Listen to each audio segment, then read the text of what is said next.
والصلاة والسلام على سيد الأنبياء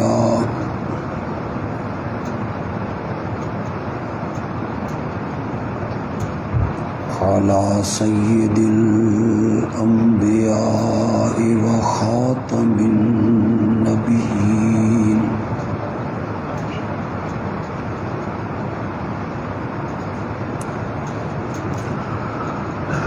وعلى آله وأصحابه أجمعين.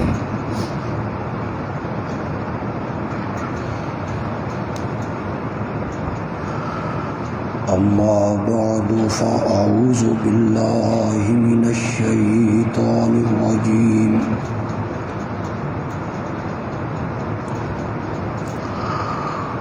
بسم الله الرحمن الرحيم.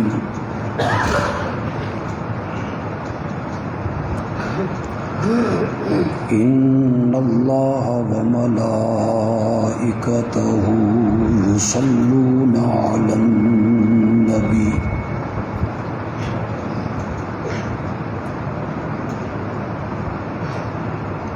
يا أيها الذين آمنوا صلوا عليه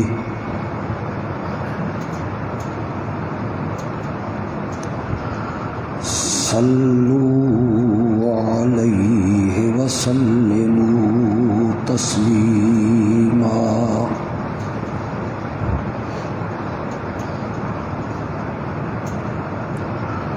اللهم صل على محمد وعلى آل محمد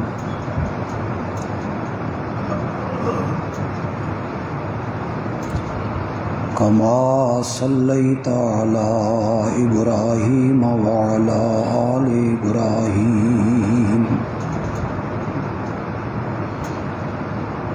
إنك حميد مجيد.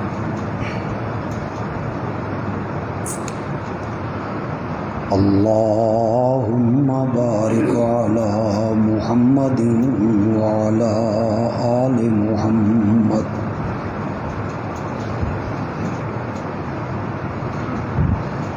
كما باركت على إبراهيم وعلى آل إبراهيم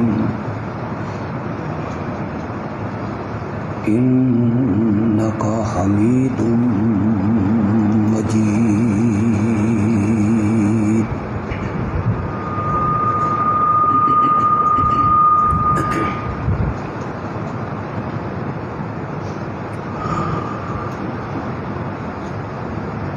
اسلامی سال کی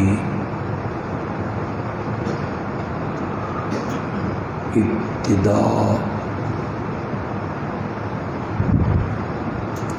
محرم الحرام کے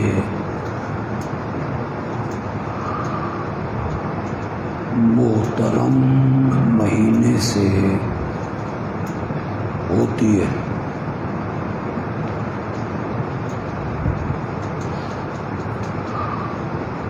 محرم کا مہینہ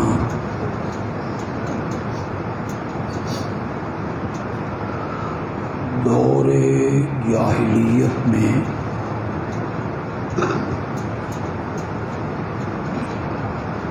کفار عرب کے ہاں بھی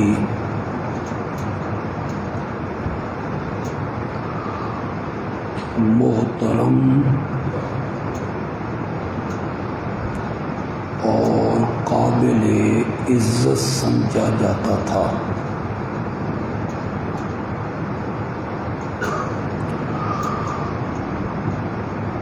یہود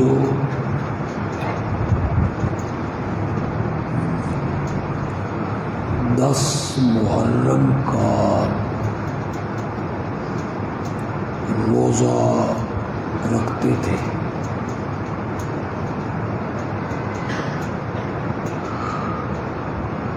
یہ اتفاق ہے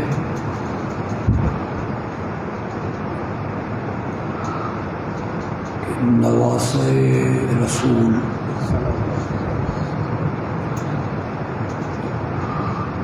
حضرت سیدنا حسین ابن علی رضی اللہ تعالی عنہما کی شہادت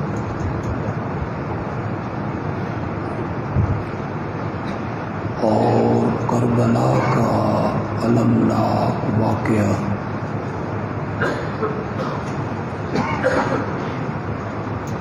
اسی مہینے میں پیش آیا۔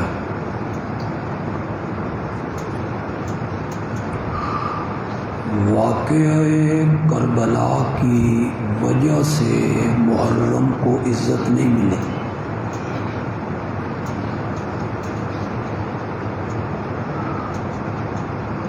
یہ مہینہ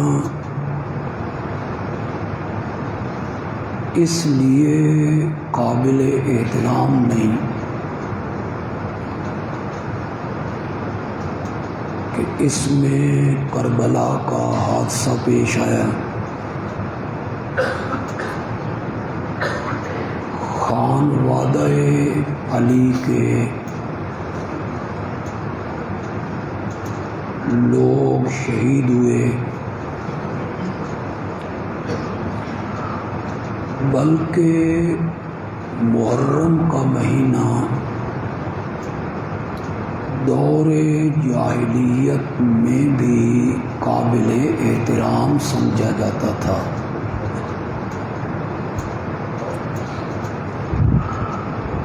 قرآن نے جن 4 مہینوں کو حرمت والا قرار دیا،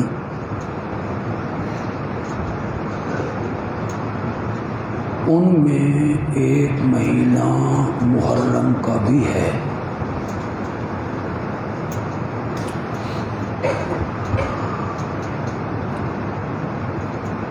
اس مہینے کی 1 تاریخ کو امیر المومنین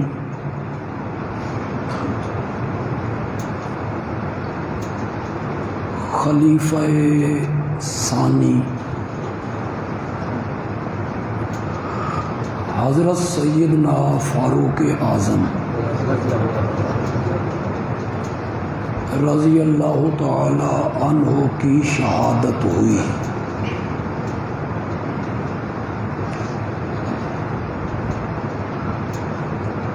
ذو الحج کی آخری تاریخوں میں حملہ ہوا۔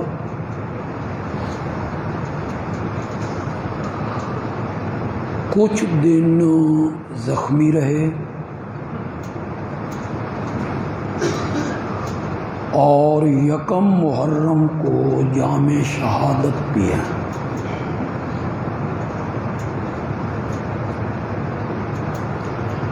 آج کے خطبے میں میں مختصر سی گفتگو عظمت فاروق اعظم پہ کرنا چاہوں۔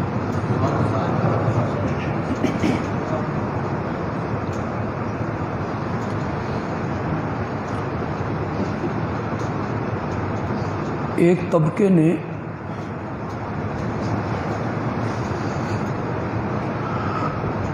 واقعہ کربلا کو بنیاد بنا کے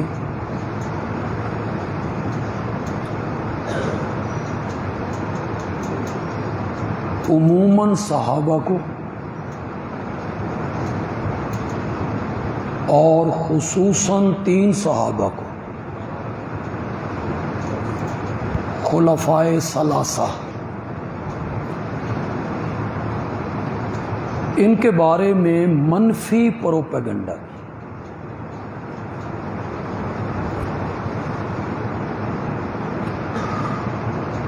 ان کے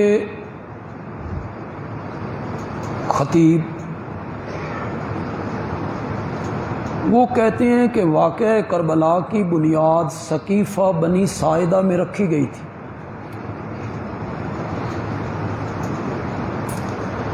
ثقیفہ بنی ساعدہ وہ جگہ ہیں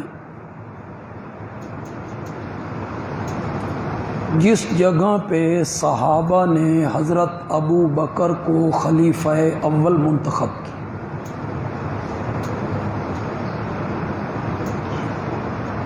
اور ان کے ہاتھ پر بیعت کی. تو وہ پروپیگنڈا یہ کرتے ہیں کہ ظلم کی ابتدا وہاں سے ہوئی. حق کسی کا تھا، جبراً غصب کر کے ظلم کر کے کسی کو دے دیا. پھر انہوں نے فدق کا ایک قصہ گھڑا.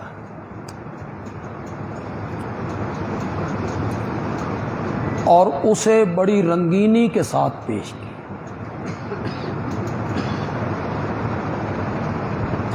کہ سیدہ فاطمہ دربار میں کھڑی ہیں،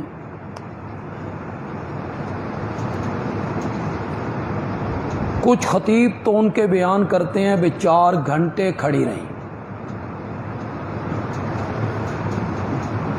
پتہ نہیں اس وقت گھڑیاں کہاں سے آئیں تھیں کہ انہیں گھنٹوں کا بھی پتہ لگ گیا.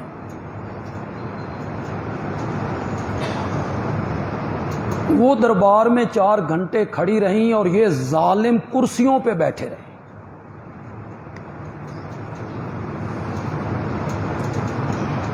ان کا حق غصب کیا. فدق. جبکہ فریقین کی کتابیں اس بات پہ گواہ ہیں. یہ جو سٹیج کی باتیں ہوتی ہیں، واعظین کی باتیں ہوتی ہیں، خطباء کی باتیں ہوتی ہیں، یہ اکثر ہوائی ہوتی ہیں. ہوائی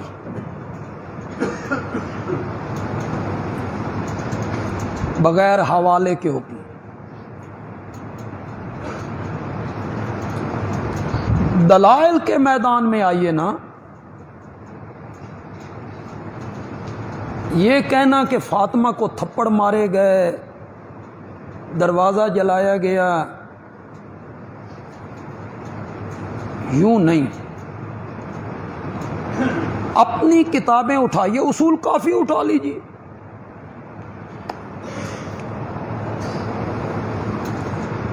فریقین کی کتابوں میں یہ لکھا ہوا ہے کہ ہم انبیاء، یہ ارشاد ہے حضرت محمد الرسول اللہ صلی اللہ علیہ وسلم کا، ہم انبیاء نہ کسی کے وارث بنتے اور نہ درم دینار مال وراثت میں چھوڑتے ہیں. جو کچھ ہم چھوڑ جائیں وہ صدقہ ہے. یہ فریقین کی کتابوں میں واضح موجود ہے. انبیاء کی وراثت نہیں ہوتی. انبیاء مال جمع نہیں کرتے. انبیاء کنبہ پرور نہیں ہوتے. پھر آپ سے ایک سوال ہے، کیا وارث صرف بیٹی بنتی ہے؟ بیویاں وارث نہیں ہوتی؟ تو حضرت ابو بکر نے اپنی بیٹی کو دے دیا ہوگا، حضرت عمر رضی اللہ تعالیٰ عنہ کی بیٹی سیدہ حفصہ کو دے دیا ہوگا، حضرت معاویہ رضی اللہ تعالیٰ عنہ کی بہن ام حبیبہ کو فدق دے دیا ہوگا. وارث صرف بیٹی نہیں ہوتی، بیویاں بھی وارث ہوتی. کیا یہ فدق ان کو دے دیا گیا تھا؟ ایک سوال جس کا کوئی جواب نہیں ہے. آئیں بائیں شائیں کرنا، حجت بازی کرنا، یہ اس کا جواب نہیں ہے. حضرت ابو بکر نے فدق غصب کر لیا، مان لیا، اس جائیداد کو غصب کر لیا، قبضہ کر لیا. ایک لمحے کے لیے میں نے مان لی. ایک موقع ایسا آیا سن 35 ہجری میں کہ خلافت سپرد ہو گئی امیر المومنین حضرت سیدنا علی ابن ابی طالب رضی اللہ تعالی. اب اقتدار ان کے پاس ہے، حکومت ان کے پاس ہے، فوج ان کے پاس ہے، پولیس ان کے پاس ہے، بیت المال ان کے پاس ہے، اختیار ان کے پاس ہے. انہیں چاہیے تھا کہ یہ حق جو فاطمہ کا انہوں نے غصب کر رکھا تھا، یہ حق فاطمہ کے وارثوں میں تقسیم اسے واگزار کرواتے نا. وہ جو غصب کیا گیا تھا اسے چھڑاتے. دنیا کی کسی کتاب سے تم ثابت نہیں کر سکتے ہو. ہاں میں ثابت کر سکتا ہوں کہ حضرت سیدنا علی ابن ابی طالب نے خلافت کی باغ ڈور سنبھالنے کے بعد فرمایا فدق کے معاملے میں وہی کچھ کروں گا جو مجھ سے پہلے ابو بکر و عمر کر چکے ہیں. ہمیں اس کا جواب چاہیے کہ حضرت علی نے یہ منصفانہ فیصلہ کیوں نہیں کیا؟ حضرت فاطمہ کے وارثوں کو انصاف کیوں نہیں دلوایا؟ غصب شدہ چیزیں انہوں نے حضرت فاطمہ کے وارثوں میں تقسیم نہیں کی. تو حضرت علی کا یہ عمل بتاتا ہے کہ حضرت علی یہ سمجھتے تھے کہ جو کچھ ابو بکر و عمر عثمان نے کیا ہے شریعت کی روح سے وہی. فدق کو بہانہ بنا کے سٹیجوں میں کہا جاتا ہے یہ فدق کے غاصب ہیں. کیوں بھائی؟ غاصب کا جو لفظ ہے یہ گالی نہیں ہے. اس سے بڑی گالی کیا ہو سکتی ہے کہ یہ لوگ فدق کے غاصب ہیں. انہوں نے ناجائز قبضہ کیا، اسے غصب کر کے رکھا. انہوں نے کبھی فدق کے نام پہ، کبھی کربلا کے نام پر ان پر تبرہ کیا گیا، انہیں بدنام کیا گیا، غلط تصویر لوگوں کے سامنے پیش کی گئی.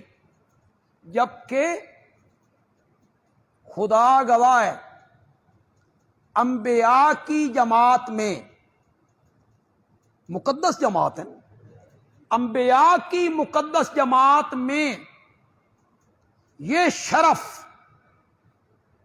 یہ انفرادی اور امتیازی خصوصیت صرف میرے نبی کو حاصل ہے کہ جنہیں حضرت ابراہیم نے جھولی پھیلا کے رب سے مانگا تھا، یہ میرے نبی کو شرف حاصل ہے. ربنا وابعث فیہم رسولا منہم، کب مانگا تھا؟ جب بیت اللہ کو تعمیر کر رہے تھے. وَإِذْ يَرْفَعُ إِبْرَاهِيمُ الْقَوَاعِدَ مِنَ الْبَيْتِ وَإِسْمَاعِيلُ. دو دعائیں مانگ کے تیسری دعا انہوں نے کیا مانگی؟ وَابْعَثْ فِيهِمْ رَسُولًا. مولا یہ سادہ سا تیرا گھر تیرا حکم پا کے میں نے تعمیر کر دیا ہے، مولا بنانا میرا کام تھا، آباد کرنے والا محمد تو بھیج دے. وَبَعَثْ فِيهِمْ رَسُولًا مِّنْهُمْ. انبیاء کی جماعت میں یہ انفرادی عظمت، خصوصیت، وصف صرف میرے نبی کو حاصل ہے، جنہیں جھولی پھیلا کر میرے نبی نے، حضرت ابراہیم نے میرے نبی کو مانگا تھا. اور صحابہ کی مقدس جماعت میں کبھی کبھی خود بھی سمجھ جایا کرو یار، تمہید تو میں نے باندھ کے بات کی ہے.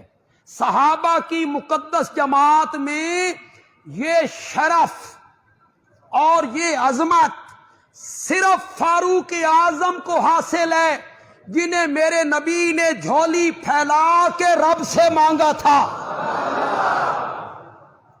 اللہم اعز الاسلام بعمر بن الخطاب. صرف اہل سنت کی کتابیں نہیں، فریقین کی کتابیں اس بات پہ گواہ ہیں۔ اگر کوئی آدمی اس پہ کمنٹ کرے گا تو میں فریق مخالف کی کتابوں سے یہ ثابت کر دوں گا کہ میرے نبی نے یہ دعا مانگی تھی، میرے نبی نے جھولی پھیلائی تھی، اللہم اعز الاسلام بعمر بن الخطاب۔ کب دعا مانگی؟ جب تقریباً 40 آدمی مسلمان ہو چکے۔ کتنے؟ بولو تو صحیح یار۔ ان 40 میں کون ہے؟ حضرت ابو بکر، کہتے جاؤ رضی اللہ تعالی، حضرت عثمان، حضرت علی، حضرت طلحہ، حضرت زبیر، عبد الرحمن ابن عوف، سعد ابن ابی وقاص، بولو بولو، حضرت حمزہ۔ کیسے نام ہیں؟ کتنے نڈر، بے باک، مجاہد، دلیر، شجاع، حیثیت والے، خاندانوں والے، پریوں والے، یہ سارے لوگ میرے نبی کے دامن میں ہیں، یہ سارے لوگ میرے نبی کے دامن میں ہیں۔ اعز الاسلام کا معنی کرنے لگا ہوں، ذرا خطابتی رنگ میں کرنا چاہتا ہوں، لفظی معنی بھی کر دوں گا، خطابتی رنگ میں کرنا چاہتا ہوں۔ میرے آقا کہتے ہیں مولا حضرت ابو بکر مسلمان ہو چکے ہیں، اسلام دی گڈی نہیں ٹردی، حضرت عثمان آ چکے ہیں، اسلام دی گڈی نہیں ٹردی، حیدر کرار آ چکے ہیں، اسلام دی گڈی نہیں ٹردی، مولا اسلام دی گڈی ٹورنا چاہنا نا، خطاب کا بیٹا عمر دے دے۔ اللہم اعز الاسلام، اعزہ عزت دے، اعزہ قوت دے، اعزہ طاقت دے، مولا اسلام کو قوت بخش بے عمر۔ میرے نبی نے جھولی پھیلا کے رب سے مانگا۔ پھر جب حضرت عمر آئے نا، میں وہ واقعہ نہیں بیان کرنا چاہتا جو اخباروں میں بھی چھپتا ہے، کتابوں میں بھی آپ پڑھتے ہیں، خطیب تو اسے بیان کرتے ہوئے 15 منٹ لگا دے، بہن کے گھر کیسے پہنچے، پھر کیا ہوا، میں وہ نہیں بیان کرنا، وہ سارے بچے کو پتہ ہے۔ بہن اور بہنوئی کو ساتھ لے کے نا میرے نبی کے دروازے پر، دار ارقم، میرے نبی کس جگہ بیٹھے ہوئے؟ دار ارقم، وہ چند بندے آپ کے ساتھ وہاں بیٹھے ہوئے ہیں، مشرکین بیت اللہ میں انتظار میں ہیں، حضرت عمر گئے ہیں نبی کا سر لائیں گے، یہ قتل کرنے کے ارادے سے آئے ہیں، وہ اس انتظار میں ہیں کہ وہ آپ کا سر لے کے آئیں گے۔ ادھر حضرت عمر دار ارقم کے دروازے پر دستک دی، صحابہ نے دیکھا عمر آئے ہیں، عمر کا نام، تھوڑے سے پریشان ہوئے۔ حضرت حمزہ رضی اللہ تعالی عنہ نے فرمایا کھول دو دروازہ، کھول دو دروازہ، اچھی نیت سے آیا ہے تو اہلاً و سہلاً و مرحبا کہیں گے، بری نیت سے آیا ہے تو اسی کی تلوار سے گردن کاٹ کے اس کے سینے پہ رکھ دوں گا، کھول دو دروازہ۔ حضرت حمزہ رضی اللہ تعالی عنہ، مصیبت یہ بن گئی ہے کہ کوئی باتیں سچی کی جائیں تو لوگ کہتے ہیں نواں آیا، یہ نواں خطیب ہے، اس سے پہلے تو کبھی نہیں سنا۔ حضرت حمزہ جب پگڑی باندھ کے میدان میں اترتے تھے نا، اور ننگی تلوار ہاتھ میں لے کے جب اترتے تھے نا میدان میں، تو میرے نبی خیمے میں بیٹھ کے یہ منظر دیکھ کے کہتے تھے ھذا اسد من اسد اللہ، یہ اللہ کے شیروں میں سے ایک شیر ہے۔ کس کو کہا؟ بولو تو صحیح یار، بولتے کیوں نہیں ہو؟ اگر خطیبوں کی زبانیں گونگ ہو گئی ہیں اور وہ حقائق لوگوں کے سامنے نہیں رکھنا چاہتے اور غلط پروپیگنڈوں کے شکار ہو گئے ہیں. ایک پروپیگنڈا غلط کر دیا گیا. اسد اللہ، اللہ کا شیر، میرے نبی نے کس کو کہا تھا؟ ھذا اسد من اسد اللہ، اللہ کے شیروں میں سے شیر جا رہا ہے. اور جب شہید ہوئے ان کے جسم کے 12 ٹکڑے کر دیے گئے. میرے نبی ان کے وجود مقدس پہ آئے، میرے نبی کی آنکھوں سے آنسو اترے اور میرے نبی نے فرمایا سید الشہداء امی ھذا، سارے شہیدوں کا سردار میرا یہ چچا ہے. بولو تو صحیح یار، سید الشہداء کس کو کہا گیا؟ کس نے کہا ہے؟ میں نے کہا ہے؟ حضرت ابو بکر نے کہا ہے؟ حضرت عمر نے کہا ہے؟ حسنین کریمین کے نانا نے کہا ہے، فاطمہ کے بابا نے کہا ہے سید الشہداء امی ھذا، سارے شہیدوں کا سردار میرا یہ چچا ہے. حضرت حمزہ نے کہا دروازہ کھول دو.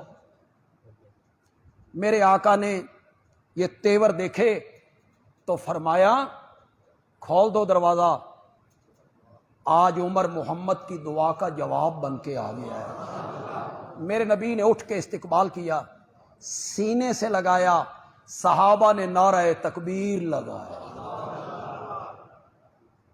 مکے کی پہاڑیاں گونجنے لگی. اس خوشی میں جو تکبیر کا نعرہ لگا تو مکے کی پہاڑیاں گونجنے لگی.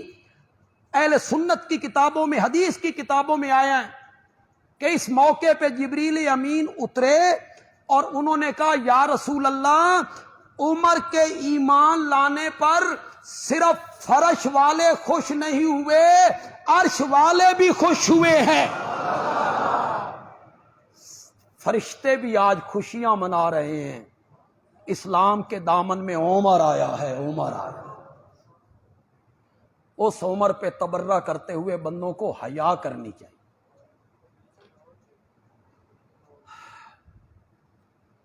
نماز کا ٹائم ہوا، کہاں نماز پڑھ؟ میرے آقا نے فرمایا اندر کمرے میں چھپ کے پڑھ.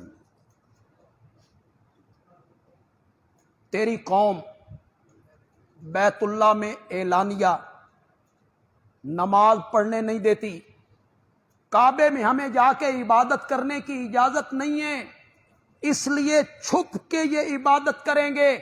حضرت عمر نے کہا عمر ایمان لے کے آ جائے اور عبادت چھپ کے نہیں، آج نماز کعبے میں ہوگی. 40 آدمیوں کا یہ قافلہ چلا ہے. فریق مخالف کی کتاب ہے حملہ حیدری، اس نے شیروں میں اسے قلم بند کیا ہے. حضرت عمر اور حضرت حمزہ ننگی تلوار لیے ہوئے آگے آگے، اور 40 آدمیوں کا یہ مختصر سا قافلہ میرے آقا کی قیادت میں ان دونوں کی پہرے داری میں بیت اللہ پہنچا. وہ منتظر تھے کہ خطاب کا بیٹا نبی کا سر لے کے آئے گا. انہیں کیا پتا تھا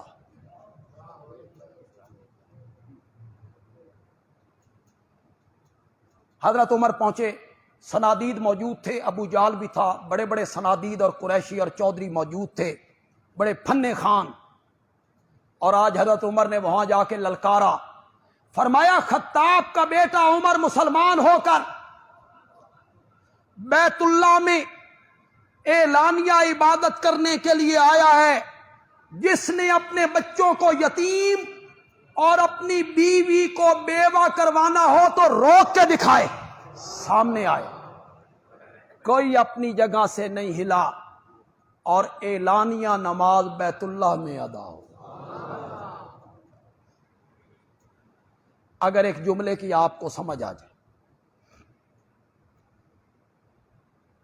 آپ کی سبحان اللہ بتائے گی کہ آپ کو سارے جملے کی سمجھ آ گئی. اسے ایک جملے میں پوری تاریخ میں بند کر دوں. نماز دین کا ستون ہے، نماز ہی اسلام ہے، نماز ہی اسلام ہے، دین کا پہلا رکن ہے۔ قیامت کے دن سب سے پہلے پوچھ بھی کس کی ہوگی؟ نماز کی۔ نماز دین ہے، نماز پورا اسلام ہے۔ حضرت عمر ہی کو یہ شرف حاصل ہے کہ وہ پہلے دن اسلام کو بند کمرے سے نکال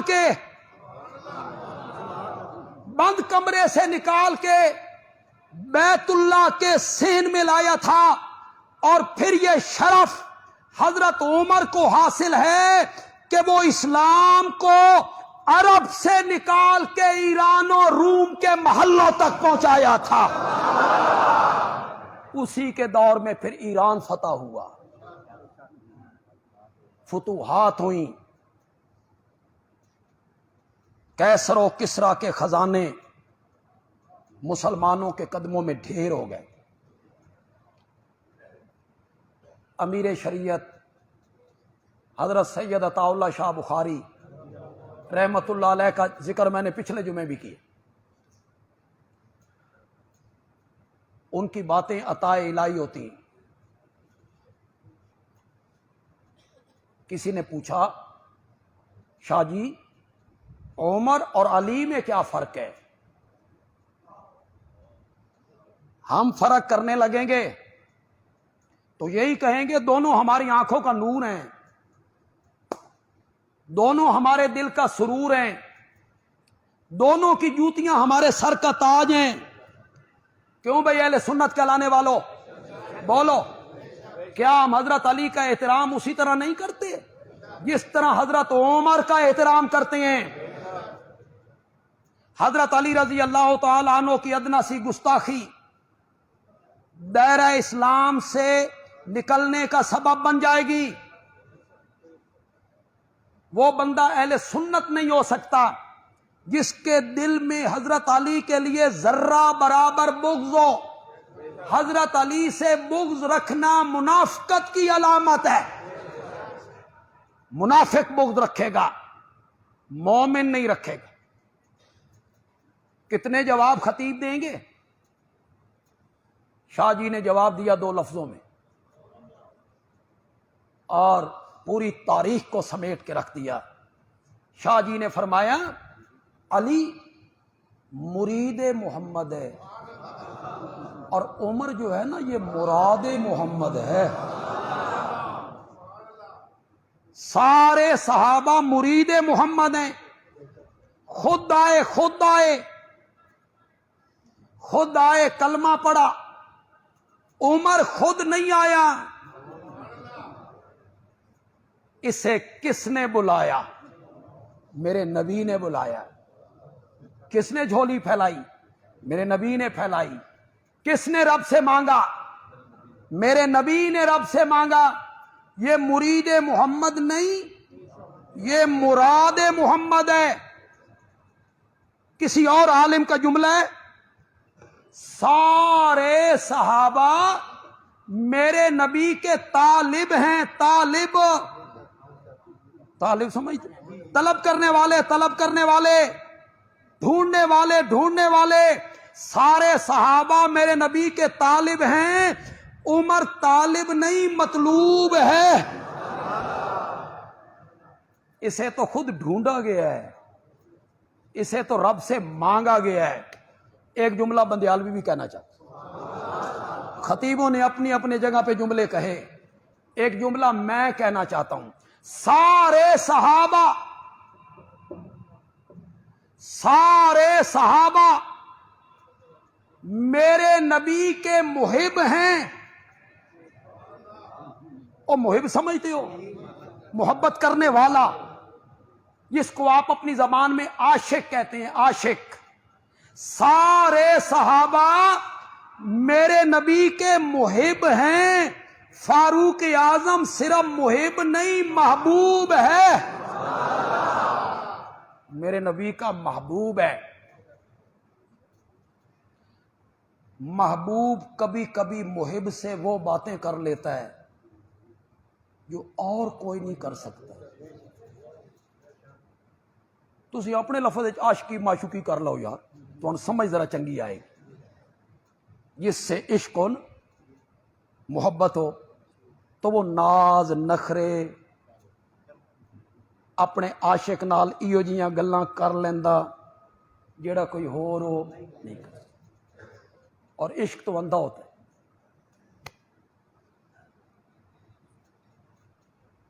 پاکستان کی سیما ہندوستان کے کس سچن پہ جا کے عاشق ہو؟ لنگور اور اس دی شکل. لنگور جو ہے اپنا خامد اس کا دیکھو، جس خامن سے 4 بچے ہیں وہ خامن دیکھو، اس کے مقابلے میں سچن دیکھو. اس کے لیے مذہب چھوڑ دیں، ہندو دھرم اختیار کیا، بچوں کے نام ہندوؤں والے رکھے. بچوں کو یہ پٹیاں پڑھائی گئیں. ان سے پوچھا گیا بڑے ہو کر کیا بنو گے؟ فوجی. کس ملک کے؟ ہندوستان کے. تو پاکستان کے خلاف لڑو گے؟ کہ ہاں لڑیں گے. انا للہ. بچے تو بچے ہوتے، وہ ہمارے پاکستان کے بچے، ان کو تو ماں کی سرپرستی میں مذہب تبدیل کرنے پر مجبور نہیں کیا جا سکتا. عشق اندھا ہوتا ہے. معشوق اور محبوب کبھی کبھی ایسی باتیں محب سے کر لیتی ہیں عاشق سے جو اور کوئی نہیں کر سکتا. انہیں ذرا ناز ہوتا ہے، نہ نخرہ ہوتا ہے کہ یہ میرے ساتھ محبت کرتا ہے، پیار کرتا ہے. کوئی نہیں کر سکتا، محبوب کر لیتا ہے. بس واقعہ تو بڑا لمبا ہے، اشارہ کروں گا، پتہ نہیں کتنے لوگ سمجھیں گے اس اشارے کو. عبداللہ ابن ابی کا جنازہ آیا، میرے نبی جنازہ پڑھانے کے لیے تشریف لائے. حدیث کی کتابوں میں آیا کہ میرے نبی کے درمیان اور کعبے کے درمیان حضرت عمر حائل ہو گئے. میرے نبی کے آگے آ کے کھڑے ہو، وَآخَذَ بِثَوْبِهِ، اور میرے نبی کے دامن کو پکڑا. یا رسول اللہ کس کا جنازہ؟ یہ کل تک پانی کے مسئلے پر مسلمانوں کو آپس میں لڑواتا رہا. اوت کے میدان میں عین موقع پر 300 لوگوں کو لے کے الگ ہو گیا. خندق میں غداری کی، مشرکین کا درپردہ ساتھ دیا. حضرت عائشہ رضی اللہ تعالی عنہ کی تہمت میں حصے دار بنا. کس کا جنازہ؟ کیا قرآن میں نہیں ہے استغفر لہم او لا تستغفر لہم ان تستغفر لہم 70 مرتن؟ آپ ان کے لیے بخشش مانگیں یا نہ مانگیں، 70 بار بھی مانگیں، میں ان کو معاف نہیں کروں گا. یہ قرآن نہیں ہے. میرے نبی نے فرمایا عمر، اس آیت میں اللہ نے مجھے اختیار دیے، پڑھوں یا نہ پڑھوں، بخشش مانگوں یا نہ مانگوں. روکا نہیں ہے، مجھے جنازہ پڑھا لینے دے. بعض روایتوں میں آیا آپ نے جنازہ پڑھا لیا، بعض روایات میں آیا ابھی جنازہ نہیں پڑھایا. جبریل قرآن لے کے اترا، فلا تصلی علی احد منہم مات ابدا. میرے پیغمبر ان میں سے کوئی مر جائے تو آپ ان کی جنازے کی نماز نہیں، ان کے لیے رحمت کی دعا آپ نے نہیں کرنی. رب نے منع کر دیا. یہ جو حضرت عمر نے روکا، دامن پکڑا، سامنے آئے، کوئی اور صحابی تو نہیں آئے. یہ اس لیے آئے کہ حضرت عمر میرے نبی کا محبوب بھی ہے. محبوب کبھی کبھی ایسی باتیں کر لیا کرتا ہے جو کوئی اور نہیں کر سکتا. حضرت عمر نے اس طرح ایمان قبول کیا.